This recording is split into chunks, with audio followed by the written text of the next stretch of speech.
If you're spending 30K a month and you're not earning 1.08 million points a year, we got to talk. I'm happy to spend those 6 hours every year for a trip like that. If I'm saving 21 grand for a trip that's going to cost me 27 otherwise, if you're converting those 2,000 Woolies points into $10, stop it. You could go to Europe next month with the entire family without worrying about reward seats for up to a third of the price. You're listening to Beyond Growth with Rayan Fernando. Gagan Gupta, thank you for coming on and having a chat today, mate. It's good to get you on the show. Pleasure, mate. Thanks for having me. It's been a few times to trying to get you in front of the mic, and it's really nice to get you here. And one of my first guests for 2026 as well. So I'm really excited to dig in and find out more about Turn Left for Less. Yes. And, I've sort of followed your story now for a couple of months and followed your content. And yeah, I don't think I can do any justice in explaining what it is and what got you here. But maybe do you mind sharing your origin story and what got you here today and why you founded Turn Left for Less? Yeah, great starting question. And once again, thanks for having me here. Love the drive from Melbourne to Geelong and two Geelong supporters sitting here having a chat. Mate. So it started on 2nd of August, 2013. I had Very specific. Well, I can't forget. You asked about the origin story. Yeah, absolutely. So I had a few points, to be exact, 90,000 KrisFlyer points in one of my credit cards hanging around. And I always used to be curious. And I was always a Singapore Airlines fan, like most people are. It's a great brand. And they're known for their hospitality and service and good cabin experiences. So I was just playing around with my credit card and I went to the Singapore Airlines website and I realized I can transfer points from my credit card to the KrisFlyer program, which is the frequent flyer program of Singapore Airlines. And I can actually book a business class flight from Melbourne to London. At the time, my brother was in London. He was there for a couple of years. And I just wanted to go and see him. Mm-hmm. And guess what? I was just playing around, having fun. And before I knew it, I booked myself a one-way business class ticket. In a way, it was the biggest mistake of my life because I don't know if you go back to your childhood when you were like 4 or 5 years of age and you see a small toy and then you see a big toy. And now come to adulthood, you see a shrimp and you see a jumbo prawn. Yep. That was a difference for me between economy and a business class seat. And Singapore Airlines business class seats are wide. Like you can fit 3 people in there, right? And then I ran out of points very quickly, which means that I had to book an economy ticket on the way back. Another mistake. Yeah. But probably what got me here, because had I booked economy on the way to London and business back, I probably wouldn't be here sitting today, right? And I'll explain that in a second. Yep. So anyway, that's the origin story, and that's what got me hooked. Now I tasted blood because on the way to London, you go to the airport without the worry of being stuck like a sardine. So first of all, you've got a separate check-in counter. I'm not kidding you. I still remember there were approximately 150 people queued on the economy and online check-in counter. And I think back then, Singapore Airlines was one of the very few airlines who used to have online check-in, right? And then there was a premium economy counter from memory. And then there was a business class and first class. I was in business class. There was only one person ahead of me. So for the first time in my life, I'm not standing with 50 or 100 people in front of me. Yep. Right? Now, more airlines have got premium economy and they've got online check-ins and separate queues. But back then was a complete eye-opener. Now, that's the beginning. Then you go to the business class lounge. Now, in Melbourne, the business class lounge for Singapore Airlines isn't as great as the Singapore Airlines business class lounge in Changi, but it's still free food at the time. We're talking now 13 years ago almost. So that's free food, free booze before you go on a holiday and you relax, and there's a working area and there's newspapers and there's a buffet. and this is like completely new to you because you're supposed to spend money at Macca's, Yeah. right? So the lounge was a great experience. Then, again, you get to board first. And when I saw the actual product, the cabin, I'm telling you, maybe it was written for me. There was no going back. So my business is actually 3 years old, and I've coached more than 200 Australian business owners. But I've actually been doing this for almost 12 years. Yeah. Right. And once I saw the product, and it's a 7.5 hour trip from Melbourne to Changi, but it's a 14-hour trip, or maybe 13, from Changi to London. And that's where I got to sleep for the first time on a plane. Yeah. And I'm telling you, I landed at 8 a.m. My brother picked me up at about 9:30, and we went out straight away, and I didn't feel tired. There was some jet lag, but I didn't feel tired, and I slept like a baby at night. And when I came back, I'm not ashamed to admit it, I was in tears. The worst 14 hours of my life in terms of travel. Yeah. Because when you compare business to economy, 14 hours stuck, right? Yeah. I was a skinny dude back then. Like, I put on a bit of weight now, but back then I was skinny. I was like 69 kilos. Yeah. Right. Okay. Right. And I was still finding it very hard because the contrast was so stark. I literally had tears in my eyes. I came back and I promised myself never again. And until then, I think I came back on the 19th of August, 2013. I was there for a couple of weeks. After I came back, I put my head down, bum up, and I had a pretty stable job back then. So I used to just study, research during the evenings and the weekends. It just got dedicated to it without me even thinking about it. Yeah. Okay. I was curious. Yeah. And then I think from August 2014, I haven't paid full price for a business or first class ticket. And I've done hundreds of them. So that's the origin story. That's a great origin story. And I think I reflect on, I've had one business class trip myself. Like that was off the back of flying alone back from Thailand. And it was a little bit of a call up. They said, please come up to the gate they're like, we just upgraded you. And I'm like, oh, wow, this is exciting. This right? is great. This is great. And I must admit, yeah, that was a great flight. It's a short flight, obviously, 9 hours from Thailand. So nothing too crazy. But ultimately that's a long haul. Anything over 6 hours is long haul. Yeah. And I must admit, it was an overnighter. So I didn't get as much as like I wanted to sleep. I just wanted to enjoy business class. Yeah. And I'm like, so I did end up, but I've never been since. And it is one of those ones where I want to know how, right? This is why I'm really excited to get you on, because like you said, you've done it for 12 plus years and you've been running Turn Left for Less for so long, for 3 years now. So just eager to pick your brain and see how we can help the listeners potentially, get there sooner. So sure. All that training, all that research, all that, like you said, you haven't paid for a full price ticket now since 2014. What's the crux of it? I mean, I guess just from a basic layout point of view for a business owner, what do they need? What do I need to kick things off? Because I think that's the sort of the baseline. It's like, I think that'd be good to know, like, okay, these are the X, Y, Z things. If we have in place, we start to fill our points bucket up. And then we got to be smart with the points too, which I think I've seen some of your posts where, there's ways to be smarter with the points and where you use them, how you gain them, and how you fly. There's so many things to it. So a lot to unpack, but at a base level, I've just started my little journey, but I won't share it till you share your stuff.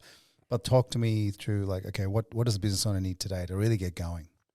So you said something quite good, actually. You said you got to be smart with points, right? So listen, here's the real deal. Anyone can do it. So from 2013, or actually 2014, until I started my business, I was doing it as anybody. Like, I wasn't a business. My business career is probably 4 or 5 years old. Before then, I was working at senior roles in different corporate companies, different sectors. and I was still flying. So the reality is anyone can do it. The advantage a business owner has is their spend. Yep. That's their secret, right? So if you are really, really strategic about it, and if you ask me if you're willing to spend half an hour a week for a couple of months, that's all it takes to get set for life. Up until, of course, the airlines changed the rule and everything else. But I've been doing it for 12 years. So the strategic advantage a business owner has is their spend, right? So if you're spending 30 grand a month on expenses, whether it may be BAS or any ATO expense or wages, salaries, rent, suppliers, Google ads, Meta, Facebook ads, you can actually convert that into 3x points. And here's what I say. If you're spending 30K a month and you're not earning 1.08 million points a year, we got to talk. Okay. And you can do that even without any other layer of the strategies I teach. So I've basically boiled down my 12 years of research into 5 strategies I teach business owners. And this is just one of them. So 30K a month expense translates to approximately 1.1 million points. And if you're not doing that, you're missing out on a lot of premium travel while you're paying for somebody else's. Absolutely. So talk me through this. So what do I need? Well, to gain points, I suppose I see it seems to be all through credit cards. That seems to be the predominant way, like Amex and all the Qantas frequent flyer cards and things like that. Yep. And I must admit, I was skeptical, early in the days of like, what do I need to do? And also is a bit harder, I think, as a business owner to try and get a credit card, especially early in business, even though you are spending a fair bit of money. Yes. In saying that, I found getting an Amex was not so difficult. And that's where my points journey has begun. Yep. Because I'm not spending any more than I normally would, and I'm definitely not spending $30,000 a month. I'm not. I don't think I'll ever get there, but I'm still spending 10K a month. Exactly. I'm sort of sitting around there, from what I need to pay. Yep. That was just an example. Yeah, exactly. So and I think is Amex the place to start? What do you recommend? Amex is a good place to start, and you're right. Amex is, from my experience talking to now more than 500 people and working with 200, Amex is a reasonably easier card to obtain for XYZ reasons, and it does give you a good point per dollar back.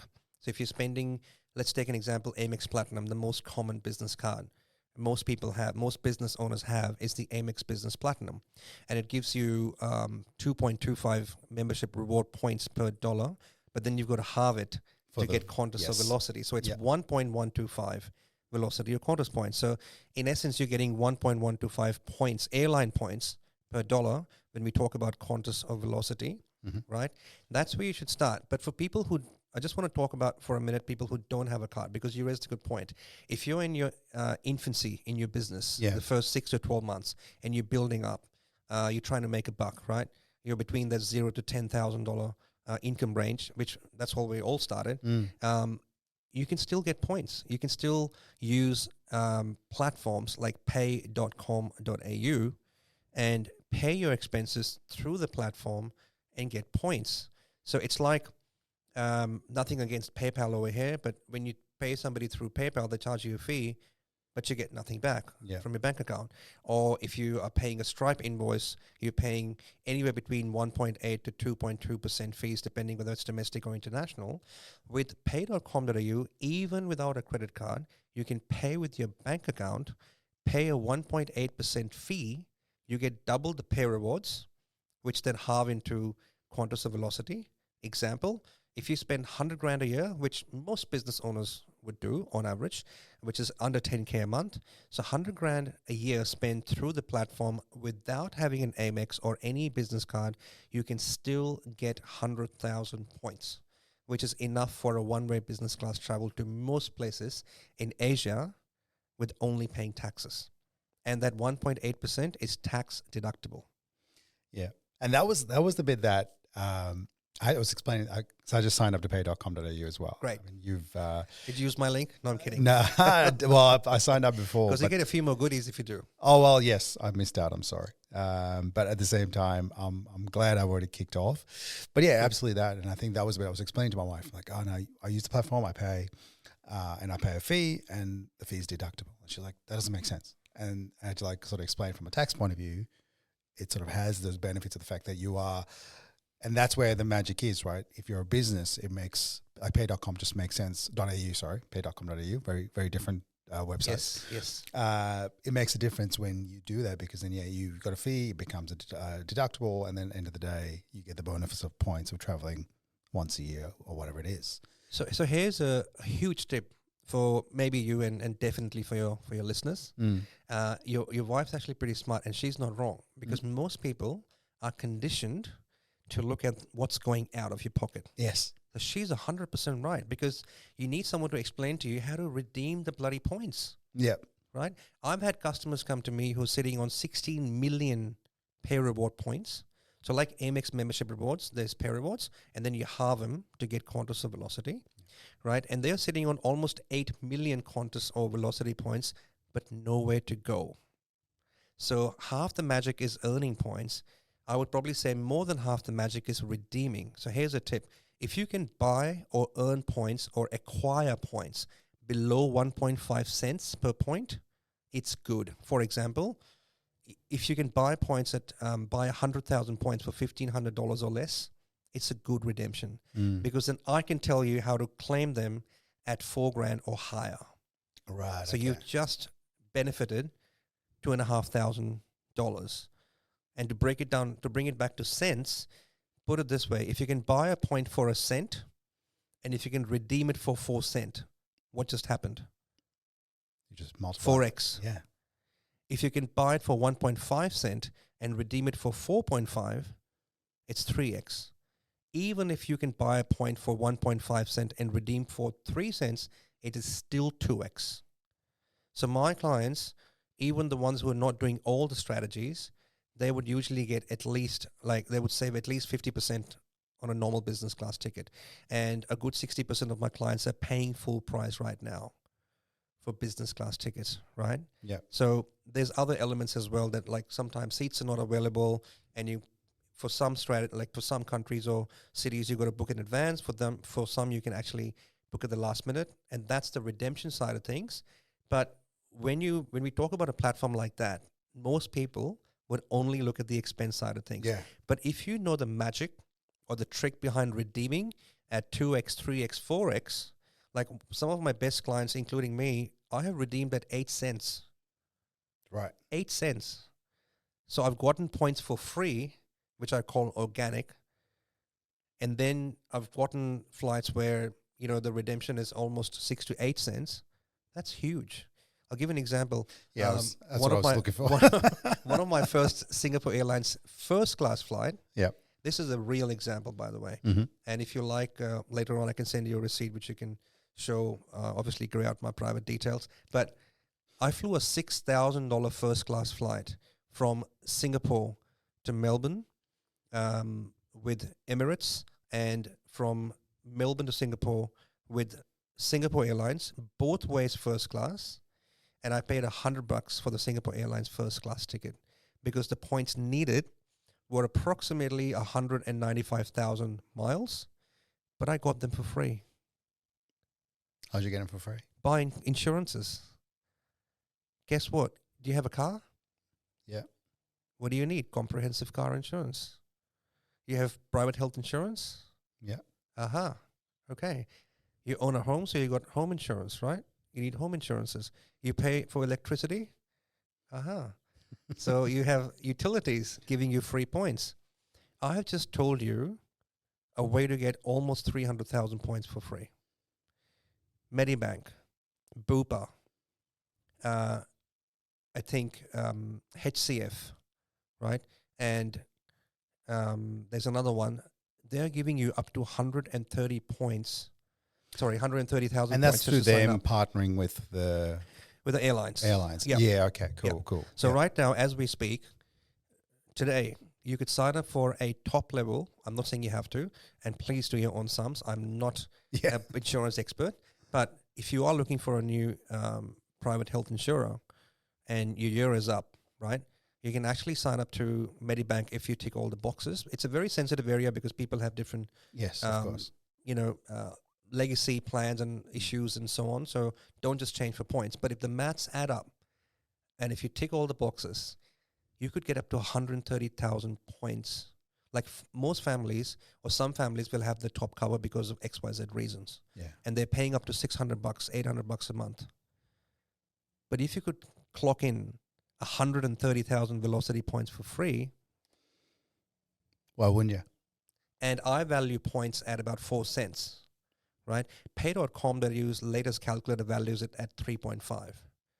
So I can extract 4 cents or more, which means if you were to go with Medibank Insurance right now, as an example, if all the boxes tick and you get 130,000 points, you can do the maths. That's approximately almost $5,000 or $5,500 worth of business class value you just got for paying your private health insurance. Car insurance can give you up to 50,000 points. Home insurance can give you up to 30,000. Different electricity providers can give you up to 100,000 points a year. There are websites dedicated to changing your utilities every month, every quarter, right? Because there's competition in the market. The electricity industry is deregulated, which means there's no more contracts. Even if there were, it's like $20 exit fee. But I don't think there are the contracts anymore. You could switch electricity providers every 3 months, maybe every 2 months, right? And that could be 100,000 points. And then you top it up, even though it's not my favorite strategy. If you apply for a new car a year, just keep it in check, don't go crazy. Yeah. But if you apply for one car a year, which is very normal, that's an extra 100 to 150,000. There is a card right now giving business owners 180,000 sign-up bonus just for signing up and spending their own money. So in the last 2.5 minutes, I've just told you how to get between 300 to 600,000 points, most of them free. Yep. That is without the layer of the websites like pay.com.au. Yeah, absolutely. And I must admit, that's really got me thinking beyond the business too. Because I think that's, I must admit, I sort of never thought I could hit that many points. But yeah, once you rattle all that stuff out, and even, so I started digging into the Velocity frequent flyer deal, and I just realized that 7-Eleven, so just buying fuel at 7-Eleven, and if you played Officeworks, Bunnings, Kmart. Yeah, and I was just like, okay, cool. And Woolworths. DoorDash. Yeah. Uber. So, yeah. So, I mean, it's all there. So I think it's just a matter of being, like you said, spending the little bit of time and getting a better understanding to really start to rack up. And it's never too late to start, though, isn't it? I mean, I think that's the thing where some people go like, well, what's the point now? But You just made me smile. I'll quickly share an actual client story. yeah, please do. So I had a client who was spending $1 million a month on expenses. I've got clients who are spending up to 5, right? Average is about 150, 150K. So this client who's spending $1 million a month, he said to me, I can't get into this mumbo jumbo, Gagan, because you want me to sign up with this provider and this and that. I said, all right. I said, how do you value yourself now in terms of per hour? What is your time worth? And he said, well, at least $1,000 an hour. I said, great, let's do some maths. We did some very simple math based on his expense, again, minus the business spend, just normal stuff. And I said, if you were to clock in 1 million points for free, okay? Now, what do I value points at? 100,000 points at $4,000. What does that mean? If 100,000 points is worth $4,000, let's just assume that for a second. What's a 1 million point worth? 40. And I said, if I can tell you how to do that in less than 4 hours, what's the math now? Let's say 4 hours. It takes you combined 4 hours to get that 1 million points. As an example, let's be crazy. Let's say 8 hours. What's $40,000 divided by 8 hours of work? What is that per hour? It's $5,000. Yep. $5,000 per hour. And he valued himself at 1,000. He said, well, I don't want to be too dramatic for the podcast, but he said, shit. But you know what I mean. Yep. And that was a loud shit. He said, I never thought about it that way. And then he actually spent the time. Guess what? He spent 2.5 hours doing the work that needed to be done to get those points in motion. The points landed in the next several months. Some points came straight away, some points came after a few weeks, and some points came after 3 to 6 months. Now, I'm asking you, if you can get $40,000 worth of value, which is 1 million points, for 2.5 hours worth of work, that's $20,000 an hour. I'd do that all day long. Absolutely. All day long. Because if you love travel, and if most people want to go to Europe, but they don't because they're afraid of the travel. Yeah.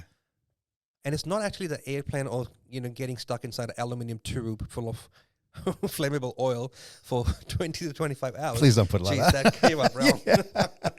But it's the fact that you're stuck like a sardine and you have elbow wars going on. Oh, absolutely. Let's be to an extreme. Some people call it a fart machine. Too many people, so a lot of gas there. Again, this is just being upfront because that's how friends talk, right? That there are reasons why people don't travel, and some people travel, but they're not happy about it. Their actual holiday starts when they land, but it takes 2 days to recover from the bloody jet lag. Yeah. So if you're away for a week, and if you take 18 hours to just get back to it, you just lost a day. Some people lose up to 2 days, and then before you know it, it's time to come back. And again, I got to get back on that. Yeah, exactly. Right. Yep. But if you're traveling in business, right, nobody says, yay, I spent $15,000 on a business class return.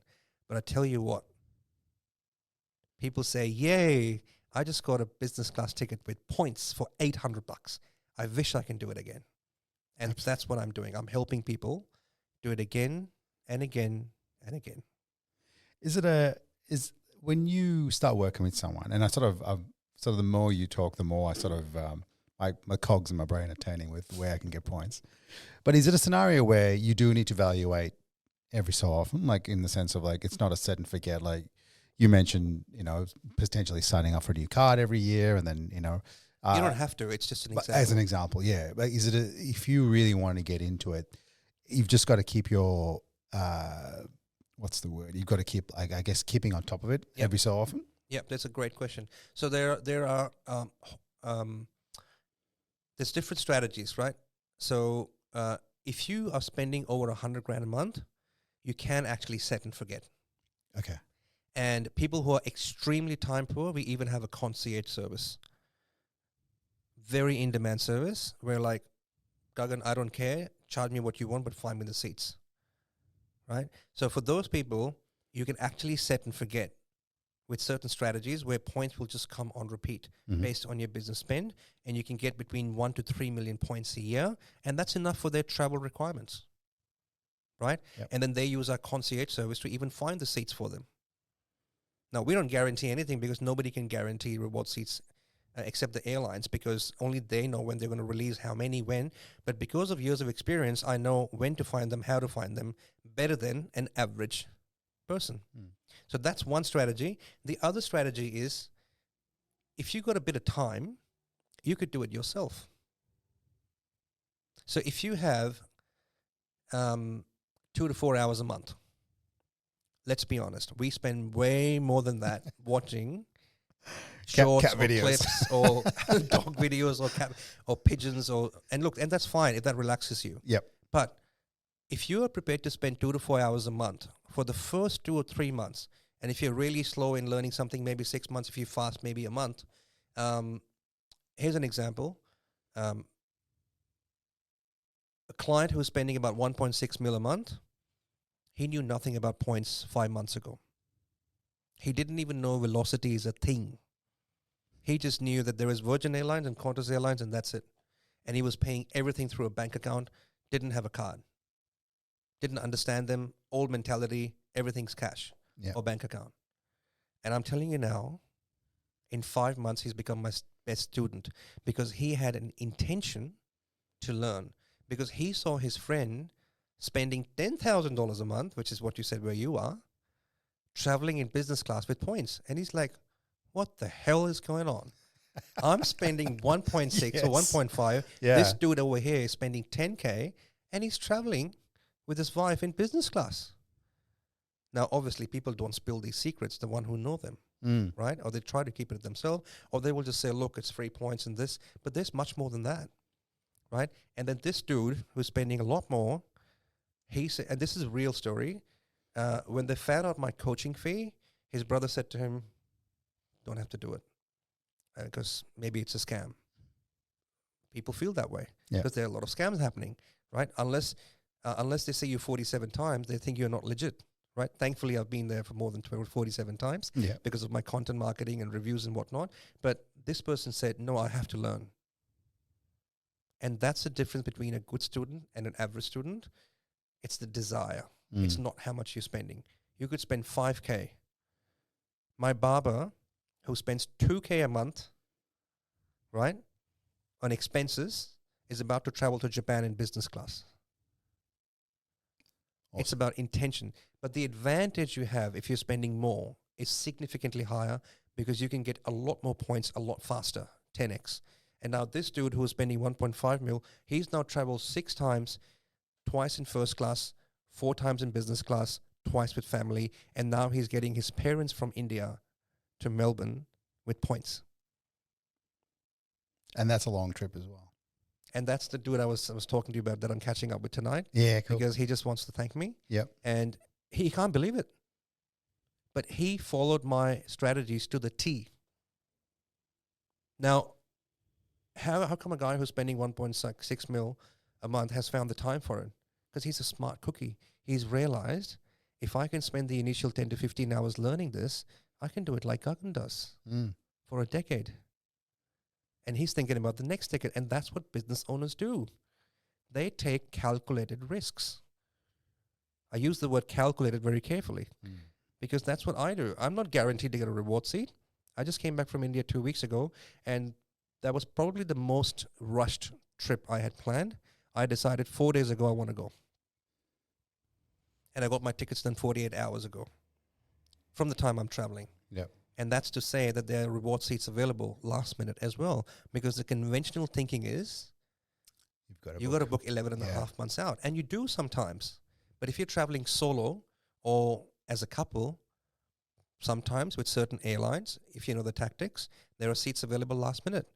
Sydney to Tokyo is such a trip. Japan Airlines, again, a big tip for Qantas frequent flyers who've got more than 100,000 points. If you want to travel to Tokyo, there's often 1 to 2 seats available in first class, even 2 weeks out. And a business owner, the second thing a business owner has is flexibility. Yeah. You don't have a boss to say, may I please go for 2 weeks? You can just go. So if we've been doing business for 3+ years, it's relatively stable. You're your own boss. You can just go. That's true. That's true. And I was sort of listening through that and it's just thinking, what is it? What's in it for the airlines? So I always, you know, and I think, because I mean, I suppose we're not all doing this. So I guess the benefit for them is the loyalty. People hang around. People aren't using multiple ways to get points, and obviously then still paying some part of the ticket, right? You answered it yourself. Okay, cool. We'll move on. No, you really did. Yeah. That's it.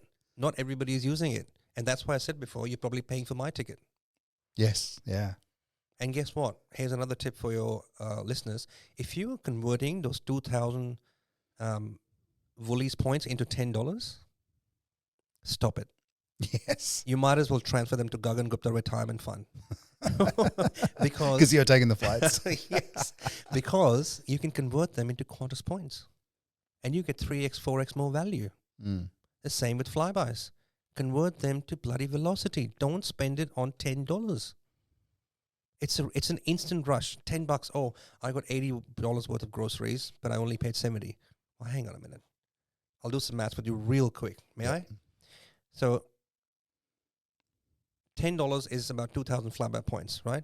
2,000 flyby points is about 1,000 Velocity.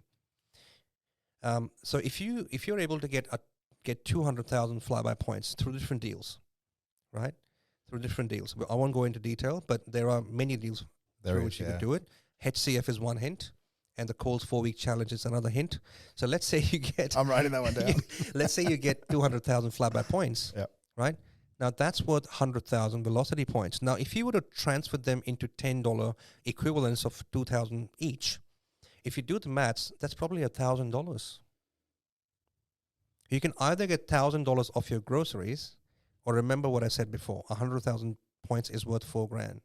Would you rather take 1,000, or would you rather convert it into a 4,000 business class trip? Your call. Because chances are. Just give me 30 seconds. If your business is serious about certification and trust, you need to check out ISO 365. They make ISO compliance simple, practical, and sustainable by building your ISO systems inside the Microsoft 365 tools you already use. No extra software, no hidden license fees, just real control and ownership of your compliance. I love the work that ISO 365 does because they don't just hand you templates and walk away.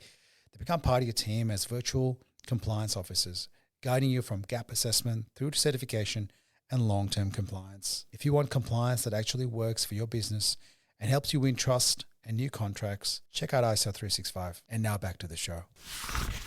You're probably never going to spend $4,000 or $8,000 on a business class. That's the hard reality. Yeah. I've had business owners who are spending $500,000, $100,000, $200,000 a month, but the travel economy because they don't want to spend 5x, because that's the cost of business. Here's another reason you should consider this.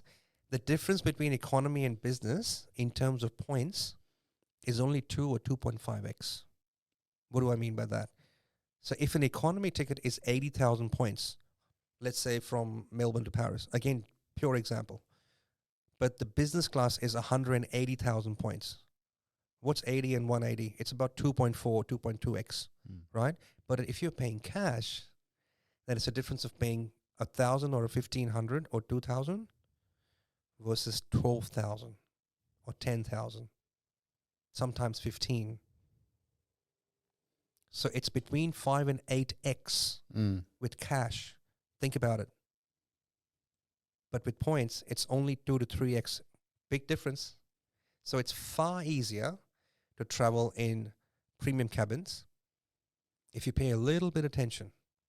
And I'll tell you what, if you travel better, you holiday better, you become a better version of yourself, you know that already, and you do your business better. You get better ideas. Multiple benefits. One thing I was sort of thinking about, so I've got Qantas points and I got velocity points. Not a lot because I'm just starting this journey.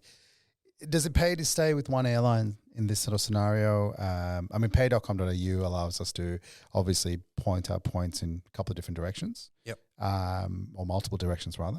But ultimately, yeah, because I think, like you said, one thing is getting the points. And we spend a bit of time now, like the multiple different ways you can get those point totals coming up. But then how you spend those points and which airlines you use, when you use it, but also where you fly from. You know, a lot of that stuff plays into play. But I guess the first question is, do you stick to one airline? Do you try and Yes. You do? Okay. Yes. If you are, and there are, again, certain variables, as always. But general rule is, if you are spending below 30 grand a month in business expenses, you're just starting out, you're spending 5, 10, 15, 20K, it's generally a good rule to stick to one airline. Okay. Because you work your balance up. Okay. It also depends on where you're going and traveling to, because you might have more flights with velocity points as opposed to Qantas points. Now, here's a huge tip for your listeners. Another one. Well, and for me too. That there's something called alliances. Yep. There's 3 alliances, right, that I know of, and I'm still learning.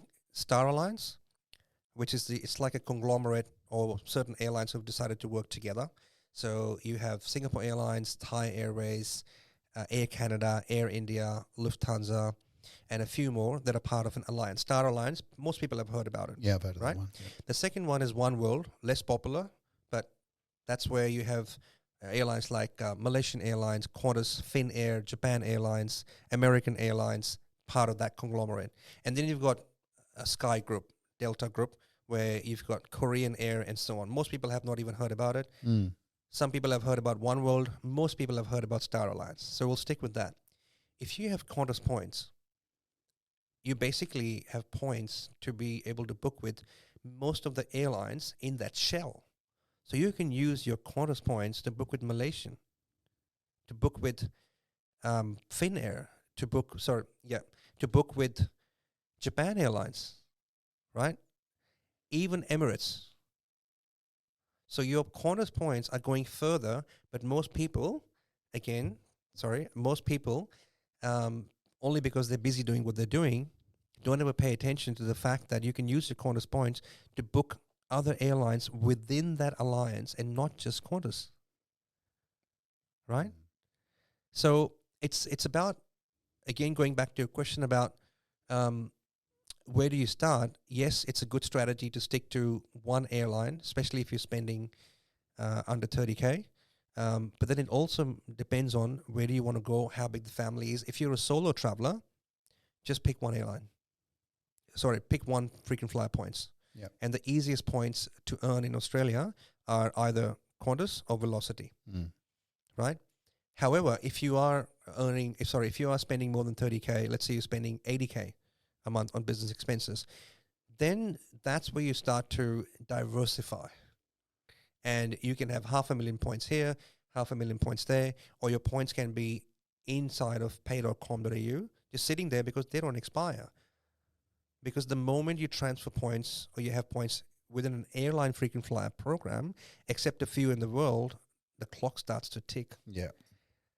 You probably would have heard the stories, maybe not, but people have lost, my clients have lost up to 500,000 points during COVID. Because no one was Because they going. didn't use them. Yeah. But all they had to do was buy a single point or earn a single point and the clock would have ticked again. Oh, okay. The whole balance gets a new end date. Yeah. That's all they had to do. And is that as in just a point and not an actual travel point, or? It's any point earned any which way. Right. Okay. Maybe it doesn't include the points you buy. Yep. But it definitely includes the points you earn. Mm-hmm. Here's an example. If you buy anything online from Kmart and you can convert it to Flybys, which then converts to Velocity, you can buy a $10 item and you can earn 5 Flyby points, which converts to 2.5 Velocity. That's not the point. The point is you got a single point. Yeah. And if you had the 200,000 Velocity points during COVID and all you had to do was just get a single point through any way, and there's hundreds of ways to get it, that 200,000 points wouldn't have expired. So many people lost so many points. All they had to do was to get a single point. And the entire balance would get a new end date. Okay. That's a good point. That's a good one to have. And I must admit, that's...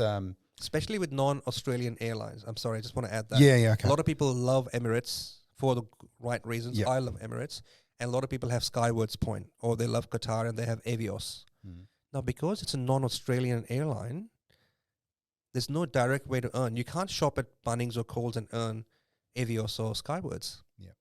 And the easiest way to renew them is to get a single point. Now, you can very easily transfer pay.com.au points to Avios with Qatar. And the whole balance will get a new end date. How cool is that? That's awesome. Pay.com.au has 12 airline partners. 12. Yeah. So you have now exponentially improved your chances of travel just by doing one strategy. So whether you're spending 10K a month or 10 mil a month, as a business owner, you've got so many strategies up your sleeve. There's another strategy which anybody in Australia can use, not just a business owner. You could get to Europe for up to a third of the price, sometimes a fourth, for the majority of your trip in business class. This is the one I was hoping you'd share. Without using a single point.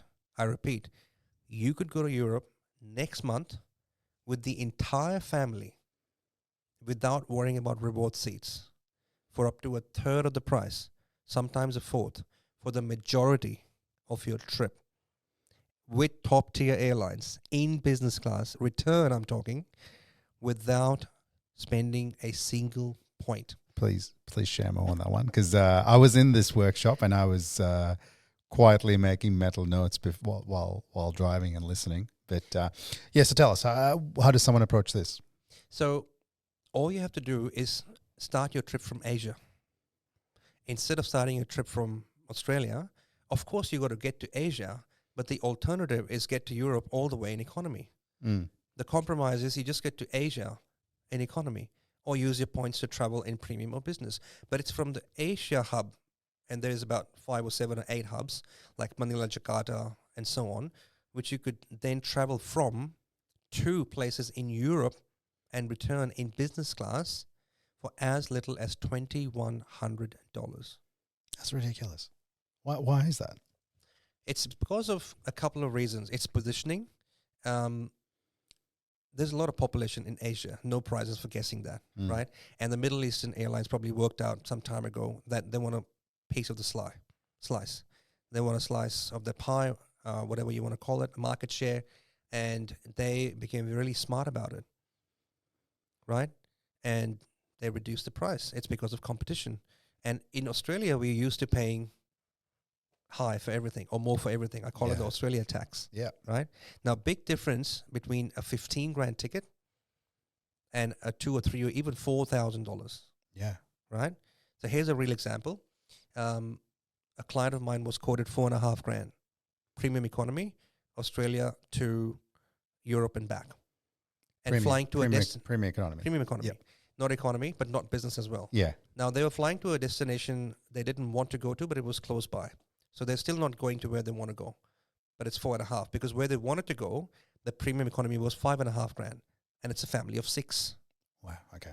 So they save 6 grand by going to a place. And then in Europe, it's well connected by train. So they can spend $100 on Eurostar and go to their desired destination. So they came to me, became my client. And the end result is they spent $3,873 per person. Let's call it roughly $3,900. Mm-hmm. And now they're traveling to Asia in economy, 30% of the trip, but they're traveling the lion's share or the worst part of the stretch in business class for less than the premium economy price. Which one would you rather? I'm asking you. The business class. And I mean, I think the one thing is the fact that, you can potentially add that hub as another part of the destination. Yeah. A pre-holiday, as you like to call it. Yeah. You know? So there are a few technicalities around that. So it's not as easy as listening to this podcast and then doing it. So there's only so much I can share just because of time constraint. But you asked me to share, and I have shared the lion's share part of the strategy is start from Asia. And then you could just be aware of visa requirements, baggage rules, check in, check out. Another thing my clients do is make a mini holiday out of it, or sneak in an extra holiday, somewhere in Kuala Lumpur or Manila or Jakarta or Singapore and so on. So there's a few things you got to make sure. Yeah. But if you follow everything to a T, and there's only 3 to 5 things you got to be aware of, as a family, I'm telling you, there's no better way to fly. Just yesterday, I was doing group coaching, and one of the clients said, I plan to go to Europe in December. And we actually looked at tickets in real time for December. We found a $3,500 return with Qatar Airways Q Suite. What's the Q Suite? A Q Suite is probably the only business class cabin with the privacy door. Oh, okay. It feels like first class. Nice. So if you look up Qatar Airways Q Suite, you will know exactly what I'm talking about. Okay. It's probably heaven in the sky at 38,000 feet. So apart from the royal treatment, you have your own privacy door. And the best part for families is, in the middle, if you got 2 seats, they can remove the bar in the between, and it feels like your kids can actually play with each other. And if it's a family of 4 sitting in the middle, you can face each other and have dinner together. Oh, that's cool. It's unreal. And that's business class, not first. And get this, $3,500 for a return flight from Manila to, I think it was Rome, FCO is the code of the airport, and back. And for the long haul, they had the individual Q Suite. $3,500 all up, 39 hours of flying in business class, stopping at one of the best business class lounges in the world. Yeah. Right, at Qatar Doha for $3,500. That's crazy. And you talk about the lounges. And so basically, and again, this is me not traveling on business class, so I'm asking a very maybe basic question. So ultimately, you get a business class ticket, you get access to the lounges, right? That's what I think, and that's... So it's a good question because normally you do, but when you're paying cash, you got to be careful. Okay. Because just like economy, depending on the airline, you can have anywhere between 3 to 6 classes of economy. with certain airlines, there could be up to 4 classes of business. So when you're paying cash, make sure the lounge and a free seat is included. Okay. Sometimes it's not.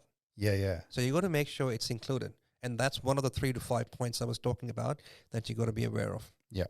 And sometimes a little bit more you pay for the It's lounge. $100, Yeah, maybe which is worth it. 100 US or Yeah. $67. Yep. We were looking at it yesterday. It was 67 US, but come on, for $100 extra Aussie, I'd pay that to get lounge access, free seat selection, and a refundable ticket. Yes, absolutely. Plus, if you've got a long layover in Doha, that doesn't happen normally. But if you're staying in the hotel, they'll send you a chauffeur to pick you up. That's unreal.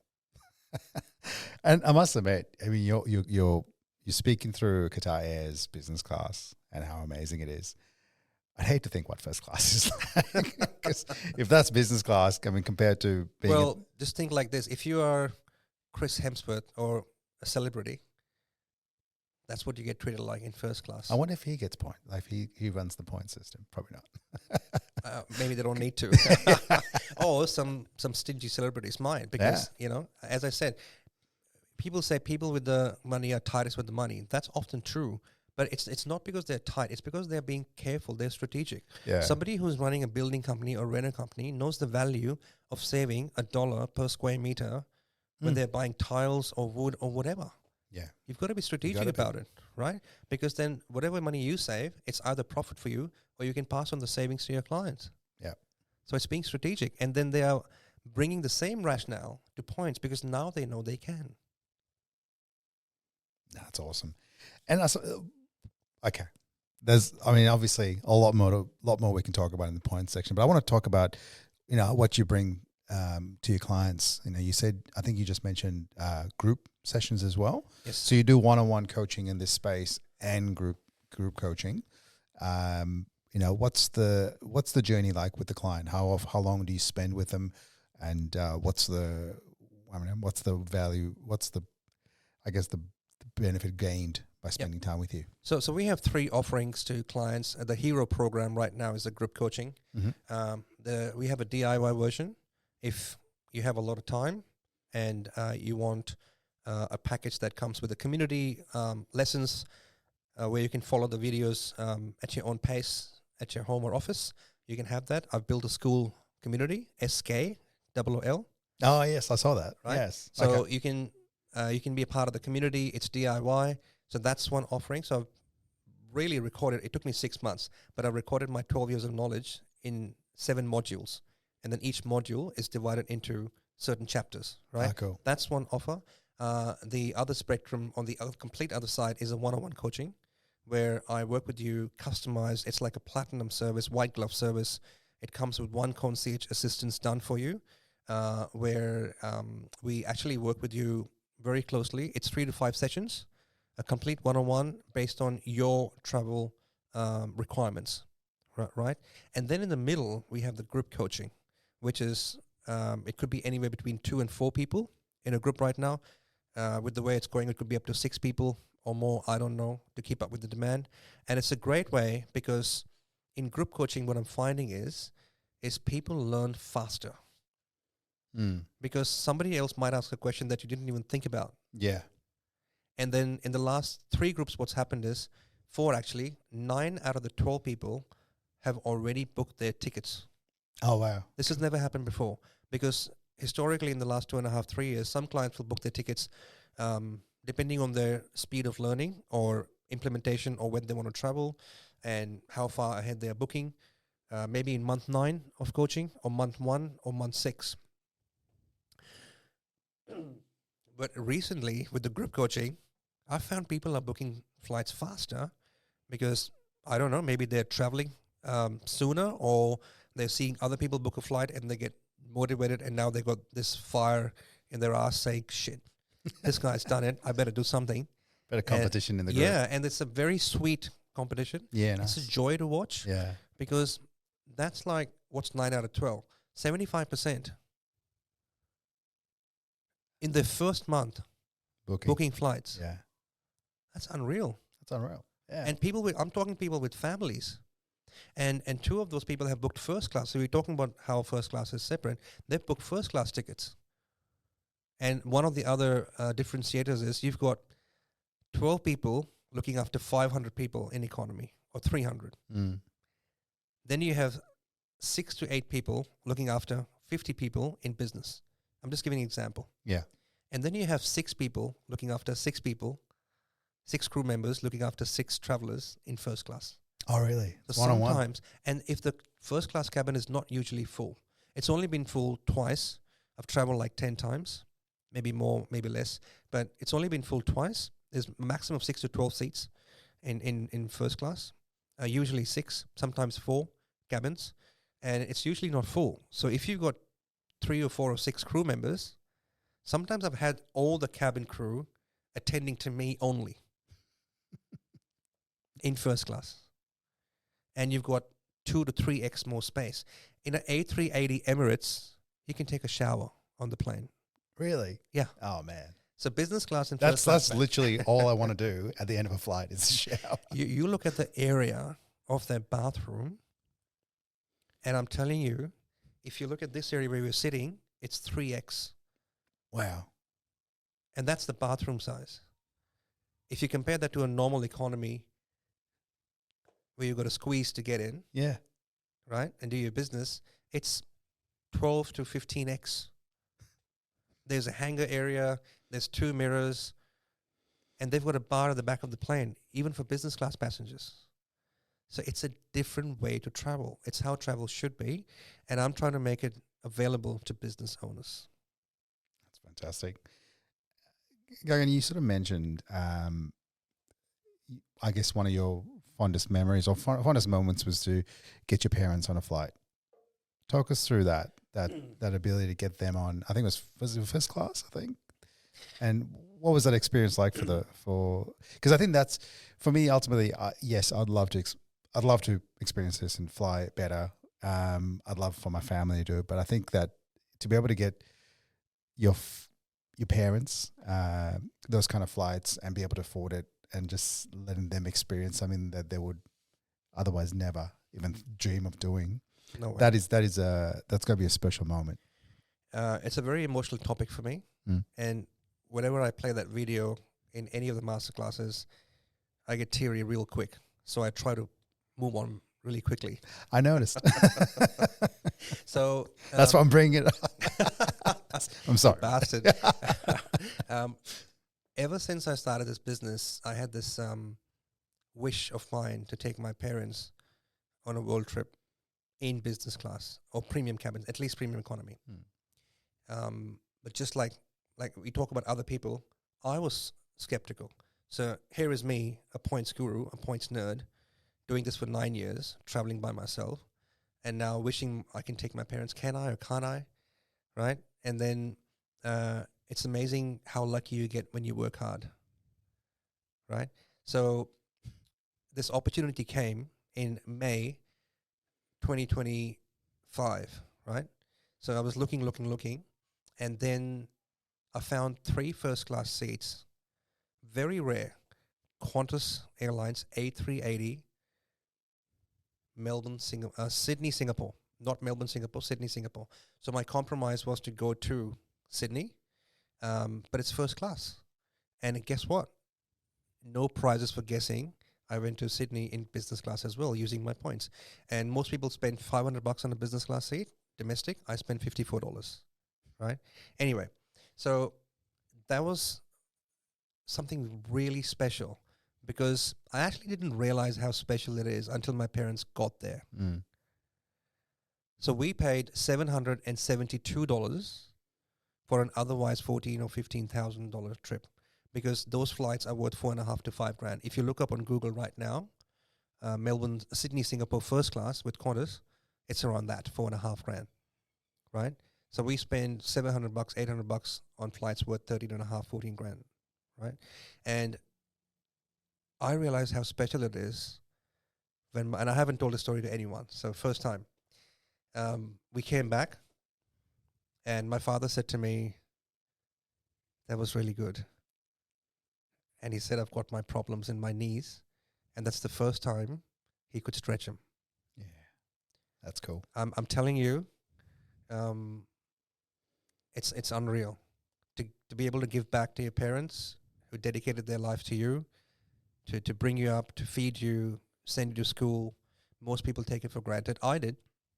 I put my hand up and said I took them for granted. But then something I realized in the last 4 to 5 years is nobody will treat you like your parents do. Yeah. It's a pretty special bond, right? Different to a husband-wife relationship. And I can't count the number of times my mum kissed me on my cheeks during that trip without saying a word. 1,000 words were conveyed without mentioning a single syllable. So we went with Qantas first class and came back in Singapore Airlines business. Took me about 6 hours to sort it out. If I would have paid cash, $27,000. But we paid under, all up, we paid under 6, including a 5-star hotel cost. So I also teach hotel hacks. Right? All right. Let's put that to the side. I think that's a whole nother podcast. So let's just now divide 27,000, 27 minus 6. So I saved about $21,000. I spent about 6 hours. Let's keep it simple. Let's say 18. That's $3,000 an hour. I'm happy to spend those 6 hours every year for a trip like that. If I'm saving 21 grand, right, for a trip that's going to cost me 27 otherwise, and taking my folks out who deserve it, and it makes me, let's face it, look like a good son. Oh yeah, tick. Pretty special moment. Yeah, absolutely. Very, very special. They were sitting across each other in Qantas first class and having lunch at 38,000 feet. Because again, you asked what's the difference between business and first. In first, the space is so wide that in certain airlines like Qatar and Qantas, you can have another traveler sitting across you and it's dining at a restaurant. That's crazy. So it was a pretty special moment for me. And I say this to every single buddy. It doesn't matter if you're spending 10 or 30 or million, whatever you're spending a month. My best students are the ones who've got a desire and intent. And it all starts with a decision. All you have to do is make a decision. That's it. Absolutely. It's been awesome chatting. You got me really excited. And I think in the world where we are at the moment, where everything costs so much, and it almost feels like everything's against you to try and get up, it's really nice to have these strategies and these ways people can actually get more, you know, and like you said, only spending a couple of hours. So if people are listening and they do want to get in touch with you to maybe find out more and how they can potentially jump in one of your group classes or do one of the DIY ones or even do one-on-one, what's the best way for them to get in touch with you? So you can go to landing.turnleftforless.com, like a plane landing, landing.turnleftforless.com. It's a supply, or you can just Google Gagan Gupta Turn Left for Less, and you will find my socials, my TikTok, LinkedIn, Facebook, YouTube video, and there's links in bio to apply. And then once you apply it, if you qualify, you just book a call with me. And it's pretty simple. If you're a business owner, you're spending over 10K and you love travel, let's make it happen. Absolutely. Gagan, thank you so much, mate. You're very welcome. And thank you so much for having me. Thanks.